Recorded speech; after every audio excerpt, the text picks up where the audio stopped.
أعوذ بالله من الشيطان الرجيم بسم الله الرحمن الرحيم یا ایھا الذین آمنوا اے ایمان والو اتقوا اللہ اللہ تعالیٰ سے ڈرو وذروا ما بقی من الربا اور چھوڑ دو جو سود ابھی باقی رہ گیا ہے، باقی سود کو چھوڑ دو۔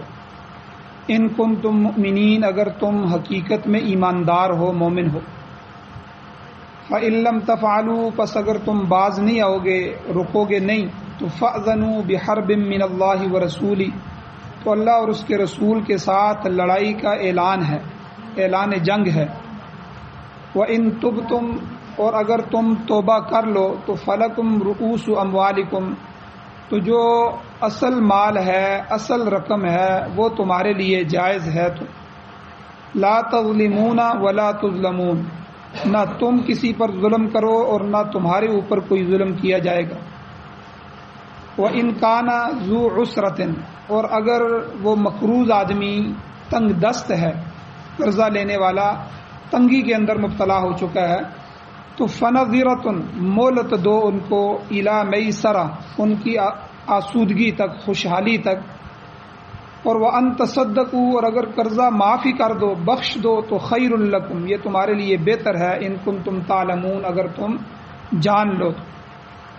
وَاتَّقُوا يَوْمًا اور ڈرو اس دن سے ترجعون فیہ الی اللہ جس دن تم لٹائے جاؤ گے اللہ کی طرف۔ ثم توفی پھر پورا پورا دیا جائے گا کل نفس ہر نفس کو، ہر ذی روح کو، ہر انسان کو ما کسبت جو بھی اس نے کمایا اس کا بدلہ پورا پورا دیا جائے گا۔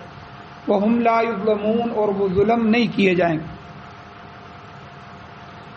سورہ بقرہ کی آیت نمبر 278، 279، 280، 281 یہ 4 آیتیں کل کے درس میں بھی بیان ہوئی تھیں۔ آدھا درس پہلی 2 آیتوں کا کل بیان ہوا ہے، جس کا خلاصہ میں بیان کرتا ہوں، پھر آج کے درس کی اوپر روشنی ڈالوں گا کہ سود جو ہے، سود کی حرمت، سود کی مذمت اس سے پچھلے درسوں میں اللہ نے بیان فرمائی۔ سب سے پہلے اپنے رستے میں خرچ کرنے کی ترغیب دی اور 7 شرطیں بیان فرمائیں، 7 چیزیں بیان فرمائیں جو مختلف دروس میں پیچھے گزر چکی ہیں۔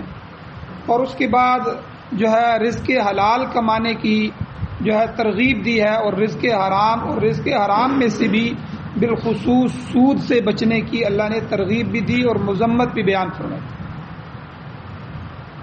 اور سود کے حرمت کے نفاذ میں 2 طریقے میں نے بیان کیے تھے۔ ایک تو یہ ہے کہ جو آدمی سود لے رہا ہے، دے رہا ہے، اس کو سمجھایا جائے، واعظ و نصیحت کی جائے، تبلیغ کی جائے، دعوت دی جائے کہ بھائی اللہ کے بندے یہ کام نہ کرو، یہ اچھا نہیں ہے، اس کا نتیجہ اچھا نہیں ہے، دنیا میں بھی وبال کے اندر آؤ گے، آخرت میں بھی اللہ کی پکڑ میں آؤ گے۔ اور دوسرا طریقہ تعزیری عمل ہے کہ اس کو سزا دی جائے گی، لیکن یہ میں نے کہا تھا اسی صورت میں ممکن ہے جب حکومت اسلامی ہو۔ اگر حکومت نہیں ہوگی تو پھر عام آدمی کو اجازت نہیں ہے کہ وہ کھڑا ہو جائے اور اللہ کی حدود کو، تعزیرات اسلامیہ کو، یا اسی طرح جو قوانین ہیں سخت ان کو، یہ جو سزائیں ہیں ان کو نافذ کر سکے۔ اس سے افراتفری، خانہ جنگی، لڑائی جھگڑا مزید پھیل جائے گا، کیونکہ طاقت پیچھے موجود نہیں۔ حکومت کے پاس طاقت ہوتی ہے جب انصاف اور عدل کے ساتھ قاضی فیصلہ کر دے گا، عدالت کا فیصلہ ہو جائے گا، پھر جو ہے حکومت اس کو جبراً نافذ کرے گی، کیونکہ اس نے ملک کا، محلوں کا، شہروں کا ماحول برابر کرنا ہے۔ اگر ایک تو آدمی کو گناہ سے نہ روکا گیا، اس کو سزا نہ دی گئی، تو دوسرے بھی کریں گے، ان کو بھی ہمت ہوگی۔ اگر ایک کو سزا ہو گئی، ایک پر حد نافذ ہو گئی، تو سارے رک جائیں گے۔ تو یہ کام حکومت کا ہے، یہ دوسرا طریقہ۔ ہمارے اوپر پہلا طریقہ ہے کہ اس کو واضح نصیحت کرتے رہیں، اس کو دعوت دیتے رہیں۔ اور اس کا شان نزول بھی بیان ہوا تھا زمانہ جاہلیت میں، بنو ثقیف اور بنو مغیرہ جو انہوں نے قرض دیا تھا، اس کا معاملہ بھی کل کے درس میں بیان ہو چکا ہے۔ اور سود خور کے لیے تعزیر کیا ہے؟ اگر اسلامی حکومت ہے تو اس کو تعزیر کیا ہے، سزا کیا ہے؟ تو اس میں عبداللہ ابن عباس رضی اللہ تعالیٰ عنہ کے 2 فتوے میں نے کل بیان کیے تھے۔ ایک تو یہ بیان کیا تھا کہ مسلمان حاکم کا فرض ہے کہ سودی کاروبار کو ختم کرے، اس کا انتظام کرے، اور اگر سود خوری سے باز نہ آئیں تو ان کے خلاف جہاد کیا جائے۔ چاہے وہ کلمہ پڑھنے والے ہوں، چاہے جو مرضی ہو جائے، اگر سود سے باز نہ آئیں تو امارت اسلامیہ، اسلامی حکومت جو ہے، حاکم وقت جو ہے، خلیفہ وقت جو ہے، وہ ان کے خلاف جہاد کرے۔ تو اس آیت میں اللہ فرماتے ہیں فَإِن لَّمْ تَفْعَلُوا، اگر تم باز آ جاؤ تو ٹھیک ہے، اگر باز نہیں آتے، رکتے نہیں ہو تو فَأْذَنُوا بِحَرْبٍ مِّنَ اللَّهِ وَرَسُولِهِ، اللہ اور اس کے رسول کی طرف سے لڑائی کا چیلنج سن لو۔ اللہ اور اس کے رسول کی طرف سے تمہارے ساتھ اعلان جنگ شروع ہو گیا، تو اب تمہارے خلاف جنگ ہوگی یہاں تک کہ تم اس قبیح اور بری اور خناس حرکت سے باز آ جاؤ۔ وَإِن تُبْتُمْ، اگر تم توبہ کر لو تو پھر سودی کاروبار کو ختم کر لو تو فَلَكُمْ رُءُوسُ أَمْوَالِكُمْ، جو تمہارے رأس المال ہے، اصل مال ہے، جس نے 2 لاکھ 3 لاکھ 4 لاکھ روپیہ سود پہ دیا، باقی اس پہ نفع لے رہا ہے، تو یہ جو 4 لاکھ کی یا 2 لاکھ کی جو بھی اصل رقم ہے، اس سے تمہیں شریعت محروم نہیں کرتی۔ اصل رقم تو بہرحال اس کو واپس لوٹانی ہوگی، اصل سے زیادہ سود تمہیں ان سے لینا نہیں ہوگا۔ تو اس لیے دوسرا فتویٰ عبداللہ ابن عباس رضی اللہ تعالیٰ کا یہ تھا کہ مسلمان حاکم کا فرض ہے کہ سود خور سے توبہ کرائے کہ آئندہ سود جو ہے وہ سودی کام نہیں کرے گا، ان کو چھوڑے گا۔ اگر اس نے کر لیا تو معاملہ ختم، اگر نہیں کرتا، توبہ سے انکار کرتا ہے تو وہ سزا دے اور سزائے موت تک بھی دے سکتا ہے۔ اور تیسرا فتویٰ حضرت حسن بصری اور ابن سیرین رحمۃ اللہ علیہ کا، یہ تابعین میں سے ہے، ان کا ذکر کیا تھا کہ اگر سود خور توبہ نہ کرے تو اسلامی نظام کے تحت ایسے شخص کا سر تلوار سے قلم کر دیا جائے گا۔ اور اس کے علاوہ سود کے 2 طریقے میں نے بیان کیے تھے۔ سود لینے والا 2 طرح ہو سکتا ہے، یا تو وہ سود کو حلال سمجھ کے لے رہا ہے، یا سود کو حرام اور گناہ سمجھتا ہے لیکن پھر بھی کر رہا ہے۔ اب ان دونوں کے خلاف جہاد ہوگا۔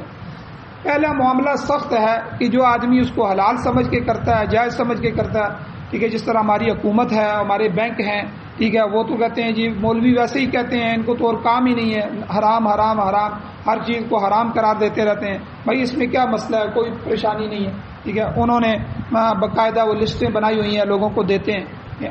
انشورنس والے ہیں، وہ بھی اپنی طرف سے جو ہے انہوں نے معاملات گڑے ہوئے ہیں، بنائے ہوئے ہیں، پوری وہ لوگوں کو مطمئن کرنے کی کوشش کرتے ہیں۔ تو ہمارا مسلمان جو ہے وہ پھر بھی دل کے اندر حلال حرام کی تھوڑی تڑپ رکھتا ہے، وہ آ کے علماء سے پوچھتا ہے، یا کم از کم ان سے پوچھتا ہے بھئی یہ تمہارا کام حرام کا تو نہیں ہے، یہ تو سود نہیں بنتا، پھر وہ اسے تسلی دیتے ہیں۔ تو اس کا مطلب ہے وہ اس کو جائز سمجھ کے کر رہے ہیں، حلال سمجھ کے کر رہے ہیں۔ اللہ کے حلال کو حرام سمجھنا یا اللہ کے حرام کیے ہوئے کو حلال سمجھنا یہ کفر ہے۔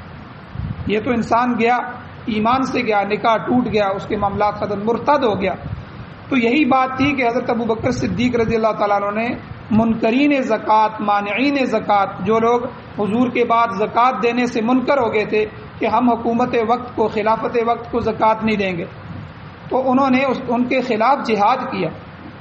صحابہ نے تھوڑا بہت مشورہ دیا لیکن صحابہ کو بھی روک دیا، فرمایا کہ نہیں، رسول اللہ صلی اللہ علیہ وسلم کے زمانے میں جو یہ بکری کا بچہ دیتے تھے اور ساتھ جو نکیل دیتے تھے، میں وہ رسی بھی ان سے لوں گا یہاں تک کہ میں ان سے جہاد کروں گا جب تک یہ نہیں دیں گے۔ تو یہ خلیفہ وقت کی ذمہ داری ہے۔ تو اور بدقسمتی ہماری یہ ہے کہ ہمارے جو ہے وہ 50-60 سے زیادہ ممالک ہیں اسلامی، کسی میں بھی اسلامی حکومت ہی نہیں ہے اور اسلامی نظام ہی نہیں ہے۔ اللہ ہمیں اس نظام سے محروم کر کے رکھا ہوا ہے ہماری گناہوں کی۔ اور دوسرے نمبر پر جب تک قوم نہیں چاہے گی تو اللہ اپنا نظام نہیں دیں گے۔ اللہ کا نظام ویسے ہی تو نہیں ہے، اس کی قیمت ہے اللہ کے ہاں۔ اللہ اس نظام کے لیے قیمت لگاتے ہیں، اس کے نظام کے لیے خون مانگتے ہیں، بڑی بڑی جانیں اس پر۔ انبیاء کو دیکھیں کہ انبیاء کی قربانیاں لی گئی۔ جب اللہ کا نظام خطرے میں پڑ گیا، جب اللہ کی طرف سے جو شریعت، جو قانون اور جو باتیں جو ہے نبی لے کے آتے رہے اور جو ہے اس پر قوم نبیوں کو شہید کرتی رہی، اللہ دوسرے نبیوں کو بھیجتے رہے کہ میرا پیغام دنیا سے ختم نہ ہو، تو اللہ کو اپنا پیغام، یہ آج کے زمانے میں پھر حضور علیہ السلام پر قرآن و سنت کا جو نظام ہے، یہ حضور کا قرآن کا اور سنت کا نظام، تو اس لیے اس کو نافذ کرنا، اس کو لاگو کرنا یہ ہمارے اوپر ذمہ داری ہے۔ تو ایسی اسلامی حکومت موجود ہو ہمارے ملک میں، پوری دنیا میں، جو پوری دنیا میں اسلام کو نافذ کرے۔ جب یہ ایسی حکومت آ جائے تو اس کے لیے یہ احکام بیان ہو رہے ہیں کہ وہ اس طرح کے احکامات کرے گی اور ایسے لوگوں کے خلاف ایسا ایکشن لے گی۔ اور یہ تو مرتد ہو جائے گا جو اس کو حلال سمجھ کے کر رہا ہے، اور جو آدمی اس کو حرام سمجھتا ہے پھر بھی لے رہا ہے، یہ باغی، یہ شخص باغی کے حکم میں آ جائے گا، حکومت وقت کی بغاوت کر رہا ہے، ایسے باغی کے خلاف بھی جہاد کیا جائے گا۔ تو بہرحال یہ جو ہے کل کے درس کا خلاصہ ہے۔ آج کے درس میں کہ فقہا فرماتے ہیں، یہاں ایک مسئلہ اور سمجھ لیں کہ ارتداد جو ہے، مرتد ہونے کے لیے صرف فرائض کا انکار ضروری نہیں ہے کہ انسان فرض کا انکار کر دے، نماز کا انکار کر دے، روزے کا انکار کر دے، یا زکوٰۃ کا انکار کر دے، حج کا انکار کرے گا تو انسان مرتد ہو جائے گا، صرف اس کے لیے ضروری، بلکہ اگر وہ شخص سنت کا انکار بھی کرے گا جو سنت ثابتہ ہے تو پھر بھی وہ مرتد ہو جائے گا۔ اس میں ہمارے امام ہیں، امام ابو حنیفہ رحمۃ اللہ علیہ، ان کے دو بڑے مایہ ناز شاگرد ہیں، امام محمد اور امام یوسف رحمہم اللہ۔ یہ تینوں حضرات کا جو مسلک ہے یہ حنفی مسلک ہے۔ اب امام محمد رحمۃ اللہ علیہ یہ فرماتے ہیں کہ اگر کسی بستی کے لوگ اذان دینا چھوڑ دیں تو ان کے خلاف بھی جہاد ہوگا، اگرچہ اذان دینا فرض نہیں ہے، اذان کا حکم فرض کا نہیں ہے، اذان دینا سنت ہے۔ تو یہ اگر سنت بھی چھوڑ دی جائے گی، مجموعی طور پر کوئی قوم یا کوئی بستی اس سنت کو بھی چھوڑے گی، اس کے ظاہر بات ہے وہ چھوڑیں گے اسی لیے کہ اس کی اہمیت ان کے دل میں نہیں ہوگی، یا اس کا انکار کر کے چھوڑیں گے، تو سنت کا انکار کرنے والا بھی حالت ارتداد میں چلا جاتا ہے، وہ بھی مرتد ہو جاتا ہے۔ اسی طرح امام محمد رحمۃ اللہ علیہ ایک اور مثال دیتے ہیں کہ اگر بعض مسلمان ختنے کی سنت چھوڑ دیں، ختنہ کرانا چھوڑ دیں اور سمجھانے پر بھی آمادہ نہ ہوں تو ایسے لوگ بھی باغی سمجھے جائیں گے، اور اسلامی قانون کے مطابق ان کے خلاف بھی جہاد ہوگا۔ ختنہ کرنا بھی سنت ہے، فرض واجب نہیں ہے، مگر اس کے تارکین کے ساتھ بھی ایسا ہی سلوک کیا جائے گا، تو جیسا کہ فرائض کے تارکین کے ساتھ کیا جاتا ہے۔ اسی طرح کوئی آدمی داڑھی کی توہین کرتا ہے، داڑھی نہیں رکھتا، وہ اس کا فعل ہے، گناہ ہے، لیکن توہین کرتا ہے یا اس کو استخفاف، اس کو کم سمجھتا ہے، اس کی توہین کرتا ہے، تو یہ آدمی بھی دائرہ اسلام سے خارج ہو جاتا ہے۔ تو اس لیے شریعت کے کسی حکم کا، فرض کا، واجب کا، سنت کا، اس کو ہلکا سمجھنا، اس کی توہین کرنا، یہ دائرہ اسلام سے انسان کو خارج کر دیتا۔ اب یہاں اللہ تعالیٰ نے فرمایا کہ اگر تم اللہ کے حکم کی اطاعت کرتے ہوئے سود کو چھوڑ دو تو تمہارا اصل مال تمہیں ملے گا، اصل مال تم لے سکتے ہو، اور لا تظلمون ولا تظلمون، نہ تم کسی پر زیادتی کرو نہ تمہارے ساتھ زیادتی کی جائے، یعنی تم ان سے سود نہ لو، سود لوگے یہ تمہاری طرف سے زیادتی ہوگی، وہ تمہارا اصل مال بھی واپس نہ کریں یہ ان کی طرف سے تمہارے اوپر زیادتی ہوگی، یہ دونوں چیزیں جائز نہیں۔ اب حجۃ الوداع کے موقع پر جو حضور کا آخری حج تھا، اپنی وفات سے 3 مہینے پہلے جو ذی الحج آیا تھا، چونکہ ذی الحج کے بعد محرم، صفر اور ربیع الاول کے اندر حضور کی پھر وفات ہوئی تھی، تو یہ جو 3 مہینے تھے اس میں جو حج الوداع کا موقع تھا، اس پر حضور علیہ الصلوۃ والسلام نے بہت سے اعلانات فرمائے۔ خطبہ حجۃ الوداع یہ بڑی اہمیت رکھتا ہے، تو اس خطبے کو پڑھنا چاہیے، کہیں سے ملے تو اس کو پورا دیکھنا چاہیے کہ اس آخری خطبے میں حضور علیہ الصلوۃ والسلام نے کیا کیا ارشادات فرمائے۔ ان میں سے ایک ارشاد حضور نے یہ بھی فرمایا کہ جاہلیت کی تمام رسمیں، جاہلیت کی تمام رسومات کو اللہ تعالیٰ نے میرے پاؤں کے نیچے رون دیا ہے، تمام سودی کاروبار میں نے ختم کر دیے ہیں، لہذا سب سے پہلے میں اپنے خاندان کے لوگوں کا سودی کاروبار ختم کرتا ہوں۔ حضرت عباس رضی اللہ تعالیٰ عنہ جو حضور کے چچا تھے، ان کا سودی کاروبار بڑا وسیع تھا، اور میں نے پچھلے درس میں ذکر کیا تھا کہ آج کے زمانے میں جو ان کا سود بنتا تھا وہ صرف کروڑوں روپے میں بنتا تھا ماہانہ، تو آپ اندازہ لگائیں کہ پھر اصل رقم کتنی ہوگی جو انہوں نے لگائی ہوگی۔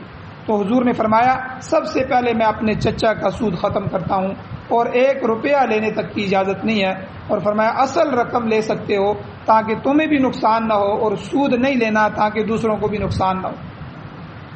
یہاں تک تو سود کی جو ہے تفصیل بیان ہو گئی۔ اب جو آدمی سود لے لے یا ویسے ہی قرضہ لے لے، مقروض ہو گیا، ظاہر بات اس نے قرضہ لیا تو مقروض ہو گیا۔ اب مقروض کے متعلق ایک خصوصی مسئلہ ان آیات میں اللہ بیان فرماتے ہیں۔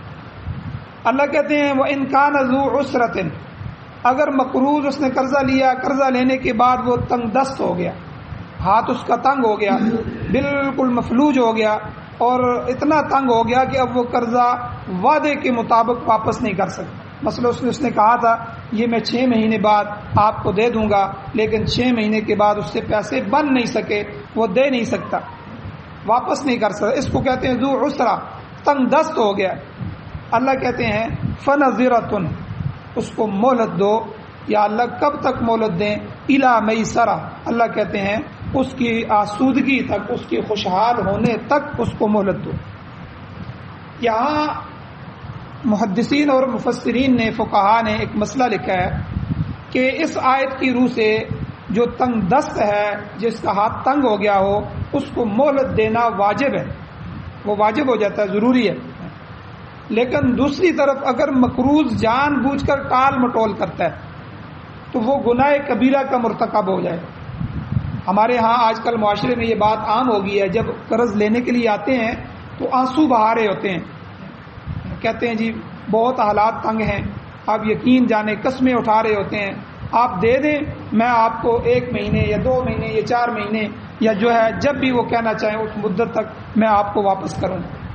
اور ہمارے اب حالت یہ ہو گئی ہے کہ جب آتے ہیں تو آنسو بہاتے ہیں، اور جب ان سے مانگنے کے لیے جایا جائے تو اکڑ دکھاتے ہیں. یہ ہماری عمومی حالت ہو چکی ہے ہمارے معاشرے کی کہ اب جب وہ 4 مہینے گزر جاتے ہیں وہ واپس نہیں کرتا، اب یہ مہینہ 1.5 2 اور انتظار کر لیتا ہے. اب وہ جب اس سے مانگا جائے تو بھائی میں نے کہیں بھاگ کے جانا ہے، دے دوں گا نا، تو ابھی نہیں ہے تو دے دوں گا، جب آئیں گے تو میں خود آ کے آپ کو دوں گا. تو یعنی یہ ہماری حالت ہو چکی ہے. تو اس لیے دونوں چیزیں ظلم ہیں. اب اگر واقعی وہ تنگ دست ہو چکا ہے، اس کی تحقیق کی جائے کہ وہ دینا چاہتا ہے لیکن جو میعاد جو اس نے مہلت مانگی ہے اس وقت تک، اپنی میعاد تک وہ نہیں دے سکتا، تو اللہ نے کیا فرمایا فنظرۃ، اس کو مہلت دو. اس کے بڑے فضائل ہیں، آگے میں بیان کروں گا، حدیث میں حضور نے بیان فرمائے. لیکن اگر وہ دے سکتا ہے، اس کے پاس مال موجود ہے، پھر بھی ٹال مٹول کرتا ہے تو یاد رکھیں وہ گناہ کبیرہ کا مرتکب ہوتا ہے. کیونکہ سرمایہ موجود ہونے کے باوجود ٹال مٹول کرنا اور قرض کی ادائیگی سے اعراض کرنا یہ ظلم کے مترادف ہے. جس طرح ایک آدمی کسی پر ظلم کرتا ہے تو وہ بہت بڑا جو ہے گناہ ہے، اسی طرح یہ بھی آدمی ظالم ہے، اور ظالم شخص تعزیر کا مستحق ہوتا ہے.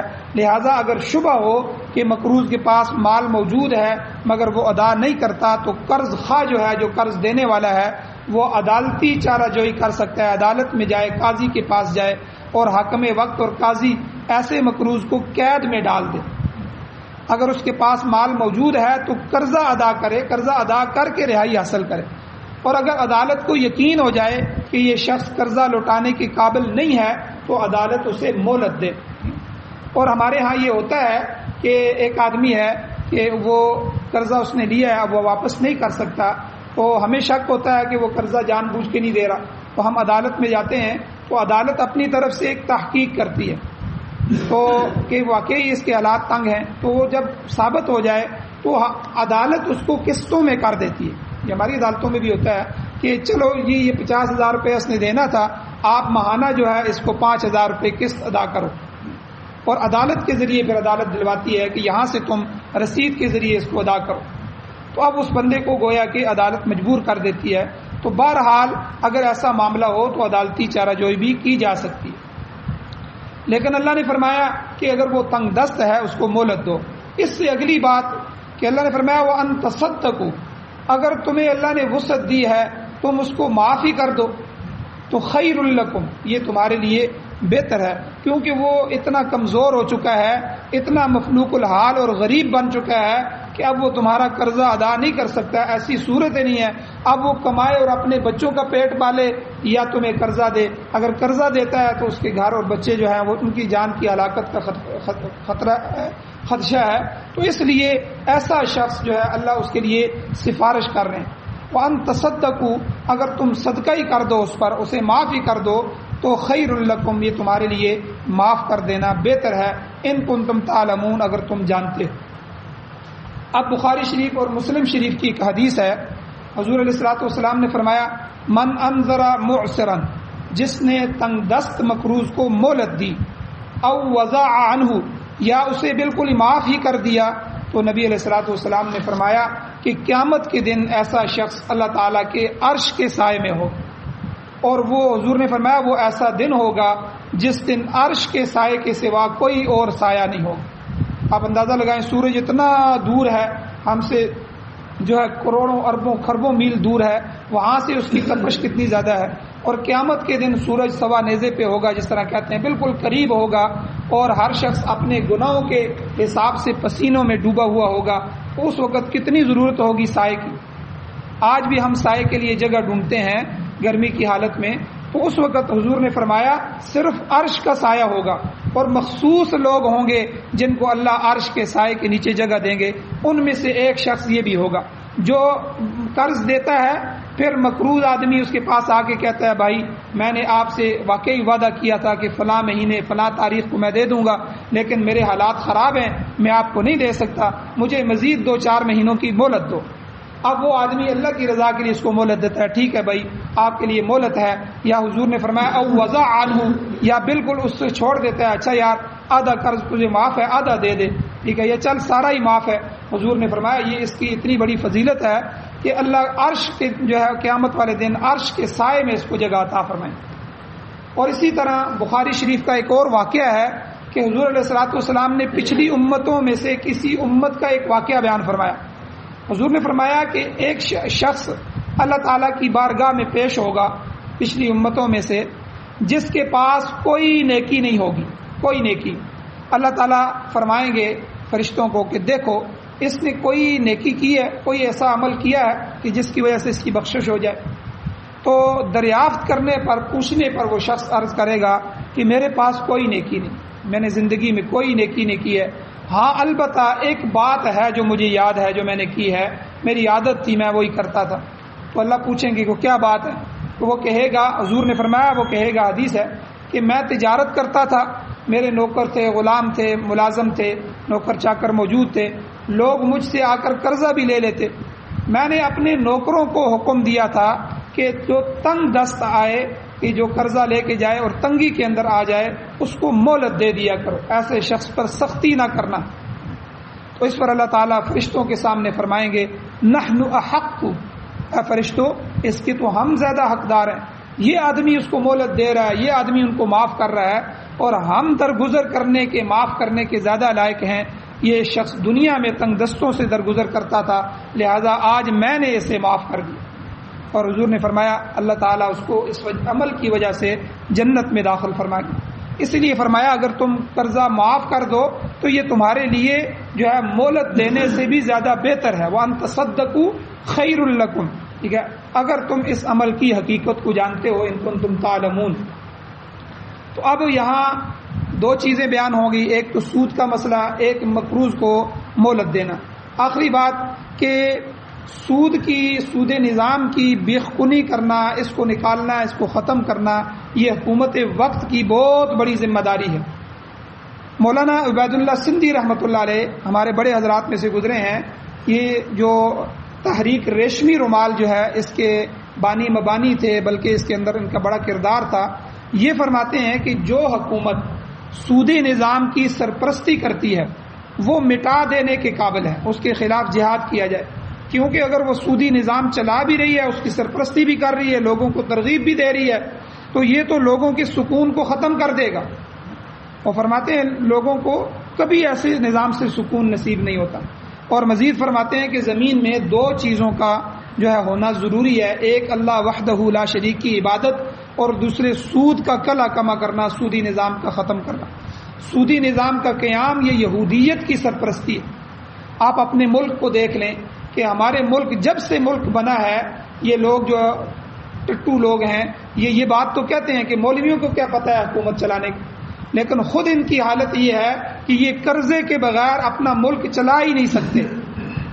پہلے دن سے جو حکومت آئی تھی 1947 سے، جب سے پاکستان آزاد ہوا ہے، پہلے دن سے اس ملک کی بنیاد قرضے پہ رکھی گئی، اور قرضہ لے لے کے ہر جو حکومت بھی آئی انہوں نے قرضہ لیا، قرضہ لے کے گھر کو چلانا یہ کون سا مشکل ہے۔ اب قرضہ بھی کن سے لیا؟ یہودیوں سے۔ IMF، ورلڈ بینک، جو بڑے بینک ہیں جن پہ سارا پیسہ یہودیوں کا پڑا ہوا ہے، اب وہ ہمیں قرضہ دے رہے ہیں، ٹھیک ہے قرضہ دینے کے بعد قرضہ بھی کتنے فیصد، آپ حیران ہو جائیں گے، یہ حکومت یہ عوام کو بتاتی نہیں ہے کہ 12 پوائنٹ جو ہے قرضہ ہے، 1 لاکھ پر جو ہے 12,000 روپیہ آپ مہینے میں ان کو واپس کریں گے. اتنا بڑا قرضہ. یہ جو چھوٹے قرض دیتے ہیں وہ 1 لاکھ پہ 1,000، 1 لاکھ پہ 2,000، 1 لاکھ پہ 4,000 سود ہے، ٹھیک ہے، 5,000 سود ہے. یہ آج کی جو حکومت ہے، پچھلی حکومتیں 0.4 0.5 6 لیتی رہی ہیں، لیکن اس حکومت نے 0.12 جو ہے، یعنی آپ ہمیں قرضہ دیں ڈالروں کی صورت میں، ہم آپ کو 12% واپس کریں گے مہینے کے حساب سے.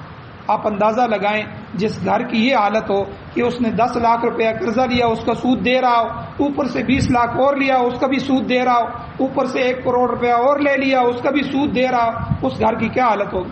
ہمارا جو ٹیکس جمع ہوتا ہے وہ خرب روپے ہوتا ہے ماہانہ. اگر یہ سود ہم پر نہ ہوتا، یہ قرضہ نہ ہوتا تو ہمارا ملک سونے کا بن سکتا تھا، ہماری عوام خوشحال ہو سکتی. اب جو ہی یہ قرضہ لیتے ہیں ہوتا کیا ہے، وہ جب قرضہ دیتے ہیں، اب آپ مجھ سے قرضہ لیں گے تو میں آپ سے پوچھوں گا کہ آپ کی آمدن کیا ہے، آپ مجھے واپس کیسے کریں گے.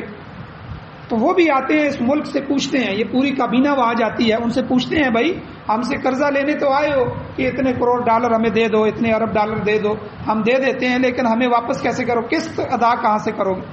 پھر وہ کہتے ہیں جی ہمارے پاس گیس ہے، ہمارے پاس بجلی کے محکمے ہیں، ہم بجلی مہنگی کریں گے، پٹرول مہنگا کریں گے. اچھا جاؤ تم مہنگا کرو اور پھر ہم سے آ کے قرضہ لے لو. اب وہ آتے ہیں. اب آپ اندازہ لگائیں عالمی مارکیٹ میں اس وقت جو اصل قیمت ہے تیل کی جو ہمارے ملک میں ہونی چاہیے وہ میرے خیال میں 60 یا 65 یا 70 روپے فی لیٹر ہے. اب یہ 1 لیٹر پر ہم سے کتنا ٹیکس لے رہے ہیں آپ خود اندازہ لگائیں. 123 روپے تک جو ہے 70 سے اوپر جائیں نا، یہ 70 روپے یعنی عالمی منڈی کے حساب سے جو تیل کی عالمی بولی لگتی ہے اس کے حساب سے بھی جو ہے یہ نفع کما کے بھی ہم سے لیں تو 70 روپے فی لیٹر پہ جو ہے ملک کو فائدہ ہو رہا ہے، خزانے میں فائدہ جا رہا ہے. لیکن چونکہ انہوں نے قرضے لیے ہیں، قرضوں کے اوپر قرضے لیے ہیں، یہ وہ ٹیکس لیتے ہیں تاکہ ان قرضوں کے جو ہے ماہانہ قسطیں دیں. تو آپ اندازہ لگائیں، اس سے اندازہ لگائیں عبید اللہ سندھی رحمۃ اللہ علیہ نے جو بات کہی ہے کہ سودی نظام سے قوم ختم ہو جاتی ہے. یہ تو ہم قسطیں ادا نہیں کر پا رہے. اگر انہوں نے اصل رقم مانگ لی کہ ہماری اصل رقم واپس کرو تو ہمیں گھر بھی بیچنا ہوگا، ٹھیک ہے، ہمیں اپنی زمین بھی بیچنی ہوگی، ہمیں اپنی جائیداد بھی اور اپنے بچوں کو بھی بیچیں گے تب جا کے وہ اصل رقم پوری ہوگی. یہی ملک کی حالت بن چکی ہے. ملک کے سارے ادارے انہوں نے بیچ دیے ہیں. PIA کا ادارہ ہے، ریلوے کے ادارے ہیں، سب کو پرائیویٹ کر رہے ہیں، ٹھیک ہے. ان کی جو یہ پہلے یہ سرکار کے ادارے تھے، ہمارے ملک کی جو ہے یہ ادارے تھے، اب جو ہے آہستہ آہستہ آہستہ آہستہ یہ ادارے جو ہے ان کی بولیاں لگ رہی ہیں، بیچی جا رہے ہیں اور پھر جو ہے جی ہم قوم کے لیے کر رہے ہیں. کیا کیا جا رہا ہے؟ وہ قرضوں کی قسطیں ادا کر رہے ہیں. ہر سالانہ جو ہے ہمارا ملک خسارے کے اندر جا رہا ہے. ہمارا بجٹ خسارے کے ساتھ پیش ہوتا ہے اور خسارے کے ساتھ جو ہے وہ منظور ہوتا ہے. تو یہ سب کچھ کیا ہو رہا ہے ہمارے ملک کے ساتھ؟ یہ جس دن کہانی کھلے گی اس دن ہمارا سارا ملک بک چکا ہوگا. اب ہمارا جو بچہ پیدا ہوتا ہے، ہر بچہ پیدا ہوتے ہی جو ہے ملکی قرضے کے اندر ڈوبا ہوا ہے. تقریباً 2 لاکھ سے اوپر وہ مقروض ہوتا ہے، یہودیوں کا اور عیسائیوں کا. تو اب آپ اندازہ لگائیں کہ جس ملک کی یہ حالت ہو، جس گھر کی یہ حالت ہو، سود اس کے اندر آ جائے، وہ ملک، وہ گھر، وہ معاشرہ، اس کا سکون تباہ ہو جاتا ہے. تو اس لیے مولانا عبید اللہ سندھی رحمۃ اللہ علیہ فرماتے ہیں کہ زمین میں یہ دونوں چیزیں لازمی ہیں، فرض ہیں. ایک اللہ کی عبادت ہو، اللہ کے غیر کی عبادت نہ ہو. دوسرا سودی نظام، اس کو ختم کیا جائے کیونکہ اس کا قیام یہودیوں نے کیا تھا. اب اس کو باقی رکھنا یہودیوں کی سرپرستی سمجھی جائے گی. اور پھر جو ناجائز منافع ہوتا ہے، سود ہوتا ہے، یہ مخرب اخلاق ہے، اخلاق کو تباہ کر دیتا ہے. سودی نظام جو ہے یہ قابل مذمت ہے اسلام کے اندر. تو اسلام نے اس کو سختی سے مٹانے کا حکم دیا ہے. مگر آج آپ دیکھ لیں کتنے ممالک ایسے ہیں جن میں سودی نظام سے وہ پاک ہیں. جو میں کافروں کی بات نہیں کرتا، کافروں کے ہاں تو وہ سود حلال ہے، وہ تو کرتے ہیں. جو ہمارے 60-65 ملک ہیں ان میں سے کوئی ایک ملک بھی آپ مثال کے طور دیں، ہر بینک میں سودی کاروبار ہو رہا ہے. حالانکہ آپ دیکھیں سود کے بارے میں ایک مسئلہ سمجھ لیں کہ سود کتنی بری چیز ہے، کتنا سخت ہے کہ مسلم ممالک کے اندر جو عیسائی یا یہودی یا کافر رہ رہے ہیں، کئی چیزوں کی اسلام نے ان کو اجازت دی ہے. اب شراب ہمارے لیے حرام ہے لیکن غیر مسلم اس کو حلال سمجھتے ہیں، تو اسلام نے کہا جی ٹھیک ہے، جو غیر مسلم ذمی ہے ہمارے ملک میں رہ رہا ہے، شراب ان کے ہاں جائز ہے تو وہ پی سکتے ہیں. بیچ نہیں سکتے، اس کی تجارت نہیں کر سکتے، لیکن وہ پی سکتے ہیں ان کے ہاں. سور خنزیر کا گوشت وہ کھاتے ہیں، اس کو حلال سمجھتے ہیں، ٹھیک ہے جی وہ اپنے لیے خنزیر ذبح کریں تو کر سکتے ہیں، تو لیکن سود ایک ایسی بری چیز ہے، سود کی ان کو بھی اجازت نہیں ہے۔ غیر مسلموں کے ہاں سود حلال بھی ہو تب بھی ملک کے اندر سودی لین دین کی ان کو اجازت نہیں، یعنی یہ اتنی بری چیز۔ تو بہرحال آخری آیت میں اللہ جل شانہ نے یہ سود کے معاملے کو تفصیلات کے ساتھ بیان کیا۔ اس کی کچھ مزید باتیں ہیں وہ سورہ آل عمران میں، سورہ روم کے اندر بھی بیان ہوگی۔ آخری مسئلہ اللہ نے فرمایا اگر ان احکام پر عمل نہیں کرو گے تو واتقوا یوما، اس دن سے ڈرو، ترجعون فیہ الی اللہ، جس دن تم اللہ کی طرف لوٹائے جاؤ گے، یعنی قیامت کا دن آنے والا ہے، ان قریب تمہیں موت آئے گی، موت کے بعد تم سے حساب شروع ہوگا، وہاں ہر شخص کا محاسبہ ہوگا، ثم توفی کل نفس، پھر ہر نفس کو پورا پورا دیا جائے گا بدلہ، ما کسبت، جو بھی اس نے کمایا ہے، جو بھی اس نے عمل کیا ہے، وہم لا یظلمون، ان پر ظلم نہیں کیا جائے گا۔ مفسرین یہاں فرماتے ہیں کہ قرآن پاک کی یہ سب سے آخر میں نازل ہونے والی آیت ہے، یہ واتقوا یوما ترجعون فیہ الی اللہ ثم توفی کل نفس ما کسبت وہم لا یظلمون، یہ سب سے آخری آیت ہے جو اتری ہے۔ اچھا، حضور علیہ الصلوۃ والسلام نے اپنی وفات سے 3 مہینے پہلے جو حج کیا تھا، آخری حج، حجۃ الوداع اس کو کہتے ہیں، اس میں عرفہ کا جو دن تھا، 9 ذی الحجہ کا دن، عرفات میں جب حاجی ٹھہرتے ہیں عرفہ کا دن، اور جمعہ کا دن تھا، اس دن الیوم اکملت لکم اکملت لکم دینکم واتممت علیکم نعمتی ورضیت لکم الاسلام دینا، یہ آیت آخری نازل ہوئی، یہ حجۃ الوداع کے موقع پہ نازل ہوئی۔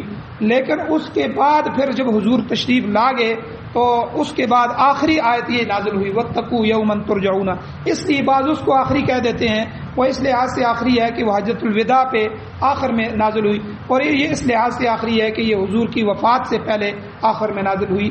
تو بعض روایات کے مطابق اس آیت کے نزول کے بعد آپ علیہ الصلوۃ والسلام اس دنیا میں 23 دن تشریف فرما رہے۔ شاہ رفیع الدین محدث دہلوی رحمۃ اللہ علیہ کی تفسیر کے مطابق آپ صرف 3 دن بعد خالق حقیقی سے جا ملے، یعنی یہ جب آیت نازل ہوئی تو 3 دن کے بعد حضور دنیا سے تشریف لے گئے۔ تو بہرحال حجۃ الوداع والی آیت کے ذریعے اللہ تعالیٰ نے تکمیل دین کا اعلان فرمایا، اور پھر اس آخری آیت میں اللہ نے محاسبے کی یاد دہانی کرائی اور وہی کا سلسلہ ہمیشہ ہمیشہ بند کر دیا۔ اس آیت کو سورہ بقرہ میں اسی جگہ پر رکھنے کا اللہ نے خود حکم فرمایا کہ اس جگہ رکھا جائے۔ تو بہرحال یہ سود کے متعلق اور مقروض کو مہلت کے دینے کے متعلق چند مسائل تھے جو تفصیلاً بیان ہوئے ہیں۔ اللہ جل شانہ سے دعا ہے اللہ ہمیں عمل کی توفیق عطا فرمائے، آمین۔ الحمدللہ رب العالمین والعاقبۃ للمتقین والصلاۃ والسلام علی رسولہ النبی الامی الکریم۔ یا اللہ ہماری کمیوں کوتاہیوں کو معاف فرمائیے، درگزر فرمائیے، صغیرہ کبیرہ گناہوں کو معاف فرمائیے، اپنا رحم کرم فضل والا معاملہ فرمائیے، اپنے غضب سے، اپنے غصے سے، اپنے انتقام سے، اپنی نفرت سے ہمیں محفوظ فرمائیے۔ یا اللہ ہم پوری دنیا میں جتنے بھی ممالک ہیں، کافر ممالک تو ہیں، یا اللہ اسلامی ممالک بھی اسلامی نظام سے محروم ہیں، یا اللہ قرآن و سنت کے نظام سے محروم ہیں، یا اللہ پوری دنیا کے باطل نظاموں کو ختم فرمائیے، یا اللہ جمہوریت ہو، سوشلزم ہو، کمیونزم ہو، لبرلزم ہو، یا اللہ کوئی بھی باطل نظام ہے، یا اللہ سب نظاموں کو ختم فرمائیے، اپنا نظام، اپنے محبوب صلی اللہ علیہ وسلم کا نظام، قرآن و سنت کا نظام ہمیں عطا فرمائیے۔ یا اللہ قرآن و سنت کو سننے، سمجھنے، اس پر عمل کرنے، اس کی اشاعت کرنے کی توفیق عطا فرمائیے۔ یا اللہ اس کے غلبے کے لیے، اس کی اشاعت کے لیے ہماری نسلوں اولادوں کو قبول فرمائیے۔